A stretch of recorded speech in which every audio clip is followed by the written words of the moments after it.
Ngayon mga kamarites, may nafe-feel ako sa tiyan ko na parang may sumipa. I-video ko po ito para mag-documentary ko naman. May share at may pakita ko naman sa inyo ano yung nangyari sa tiyan ko. Kaya, titingin nyo mabuti ha. Proof ko din ito na talagang may sumipa sa tiyan ko. At paki-comment naman kung ano to, bata or uray. Diyos ko Lord.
sumisipa sa tiyan.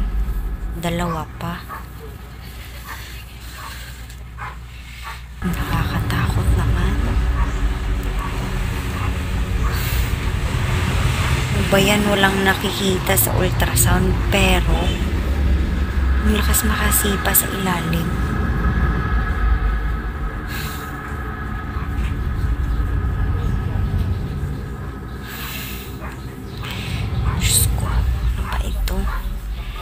Hindi ko pa talaga siya masasabi kasi hindi pa kami tapos nagpa-H-mole or oray test. Kanina pa lang ako nakuha na ng dugo, ayan. Tapos tomorrow pa yung balik ko para malaman ko talaga yung totoo. H-mole ba talaga or oray. Vinidyo ko po siya kasi ang lakas makasipa. Dalawa pa, left and right.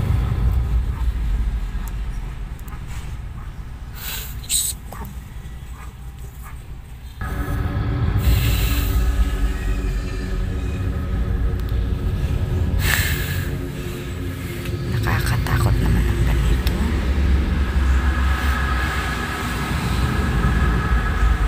Dalawa po yung sumisipa sa may bandang left. Dito at dito.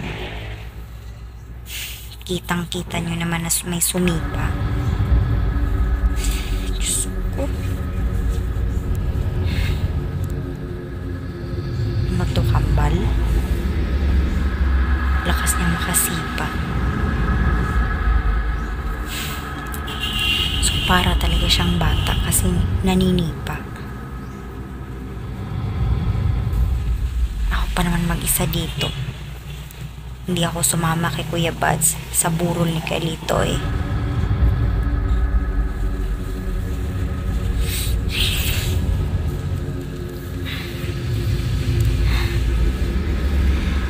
Comment down below kayo mga kamarites kung bata ba ito o oray, kasi bukas ko na malalaman yung result.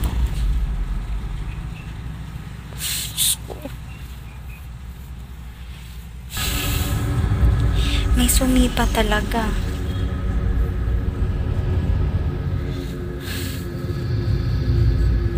Pinifeel ko po siya. Talagang mayroong sumipa. Diyos ko, nakakatakot naman.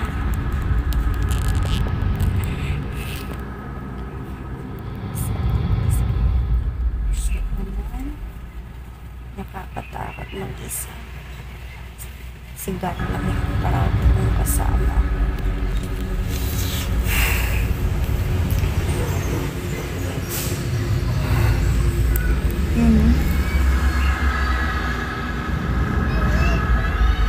Sumipa siya dito at dito. So left and right. Nakakalito. Noon ang sabi topic yung bata na sa tubo. Tapos ngayon naman walang bata. Nangyari.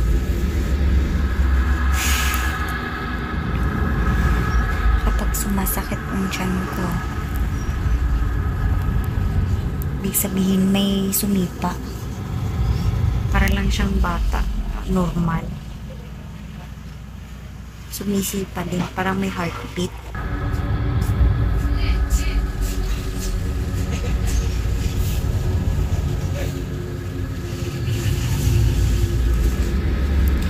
Katulad lang din siya noong normal na pagbubuntis ko kina Ricky at Portia. 3 to 4 months sumisipa na. So, pinagtataka ko bakit walang makita sa transvaginal ultrasound. Yan, tumitigas.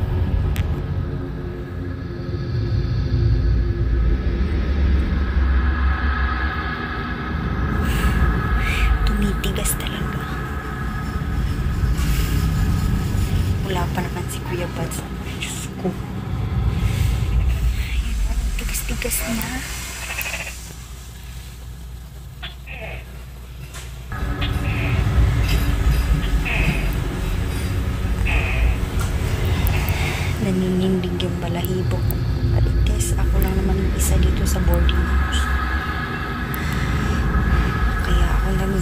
kasi natatakot ako. Kasi pag alis ni Kuya Buds, parang tinitsyempo lang nawala si Kuya Buds. Kaya eto, sumisipa. Nakita niyo naman sa video na parang may sumipa.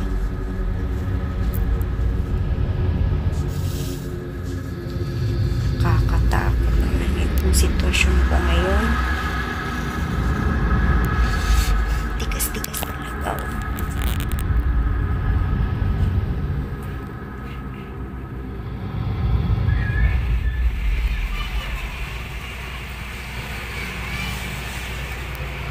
Ayun, may pitik ulit.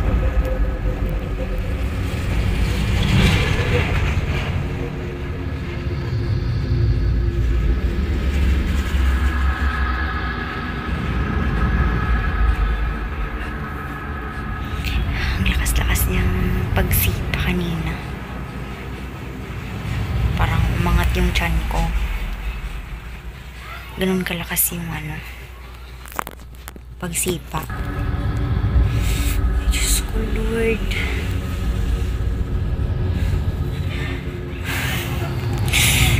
First time ko palang nagkaroon ng ganitong sitwasyon. Kasi nga, nagkaanak ako ng 2, tapos normal naman. Wala akong nararamdamang sakit ng tiyan, sakit ng likod.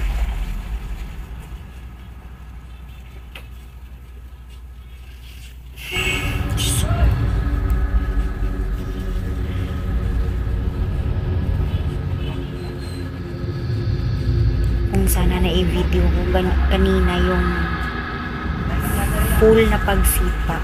Talagang makikita nyo na umaangat yung tiyan ko.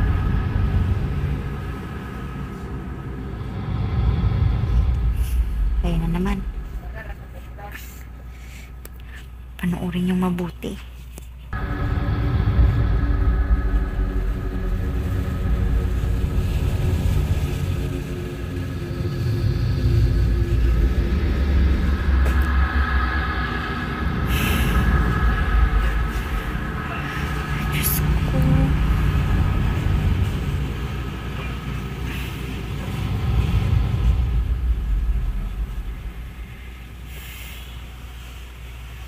O yun.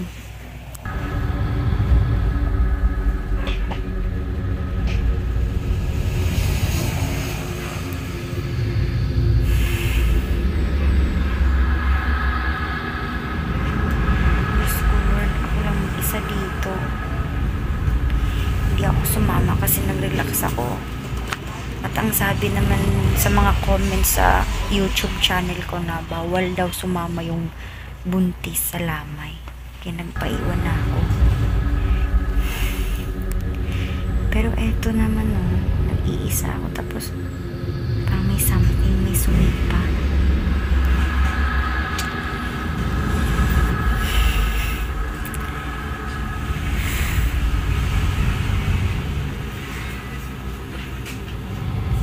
Ayun, ang tigas talaga. Dito na part mga marites ang matigas.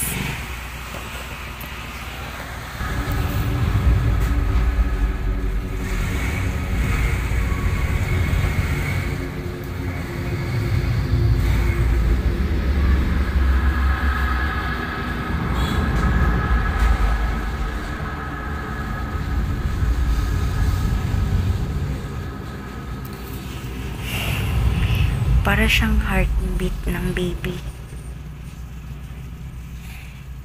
Pero nakapagtata kasi walang nakita. Sabi ng doktor kahapon, hindi naman magsisinungaling yung ultrasound. So bakit daw positive ako sa lahat ng pregnancy tests? 6 na pregnancy test po lahat. Positive po talaga. Tapos kapag uuwi ako ng bahay, ito yung mafe-feel ko. Titigas yung tiyan, tapos biglang may pitik. At may heartbeat. May sipa pa. Grabe talaga itong anak ni Kuya Buds. Ang bata man ko ito. Tigda 2. Yung pitik at sipa. Left and right.